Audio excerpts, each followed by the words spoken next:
Gandhi family దేశభక్తిని ప్రశ్నించే అర్హత బీజేపీకి లేదన్నారు టీపీసీసీ అధికార ప్రతినిధి సత్యం శ్రీరంగం. రాహుల్ గాంధీ మాట్లాడిన దాంట్లో తప్పేంటన్నారు.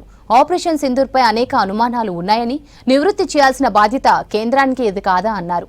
యుద్ధంపై ట్రంప్ మొదట ప్రకటించడం సిగ్గుచేటు కాదా అన్నారు సత్యం శ్రీరంగం.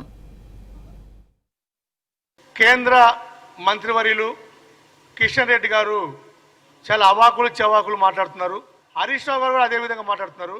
రాహుల్ గాంధీ గారు చిల్లర రాజకీయాలు మాని దేశభక్తిని ప్రదర్శించాలంట. అసలు కిషన్ రెడ్డి గారు మీరు ఏం మాట్లాడుతున్నారు మీకు అర్థమవుతుందా?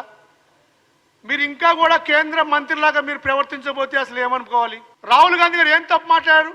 పాక్ ప్రేరేపిత ఉగ్రవాదులు పెహల్గాంలో దాడి చేస్తే కాంగ్రెస్ పార్టీ సంపూర్ణ మద్దతు ఇచ్చింది.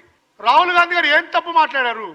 ఈ దేశ విదేశాంగ శాఖ మంత్రి ముందుగానే పాక్కి తెలియజేశాము అని ప్రెస్ మీట్లో చెప్తే ఆ తెలియజేసే విధానము అర్హత ఆ మంత్రికి ఉందా అని అడిగాడు.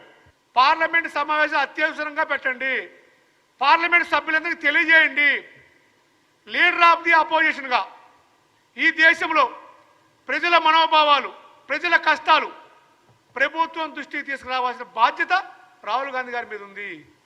మీకు దేశభక్తి లేదు, మీరు పాకిస్తాన్ సపోర్ట్ చేస్తారు అని బుద్ధి లేని మాటలు కేంద్ర మంత్రులే మాట్లాడుతుంటే ఈ దేశ ప్రజలు సిగ్గుతో తలదించుకుంటున్నారు. ఈరోజు యుద్ధం జరుగుతుంటే యుద్ధం ఆపే ముందుగా ట్రంప్ ముందు ప్రకటిస్తాడు, తర్వాత మన దేశ ప్రతినిధి ప్రకటిస్తున్నారు. ఎంత సిగ్గుచేటు! ఇది కరెక్టేనా? ఇది రాహుల్ గాంధీ గారు అడగడం తప్ప? యుద్ధం చేయబోయే ముందు పెహల్గాం దాడికి ప్రతీకార చర్య అని చెప్తున్నారు. ప్రతీకార చర్య చేసే ముందుగా తెలియజేస్తారా? ఎక్కడ జరుగుద్దా? ఇంకా ప్రతీకార చర్యకి ఉద్దేశం ఏంది? దానివల్ల లాభం ఏంది? ఈరోజు మీరు చేసిన యుద్ధంలో వాడిన ప్రతి ఆయుధం, ప్రతి క్షిపణి కాంగ్రెస్ పార్టీ ప్రభుత్వం అధికారంలో తెచ్చినే తయారు చేసినాయి.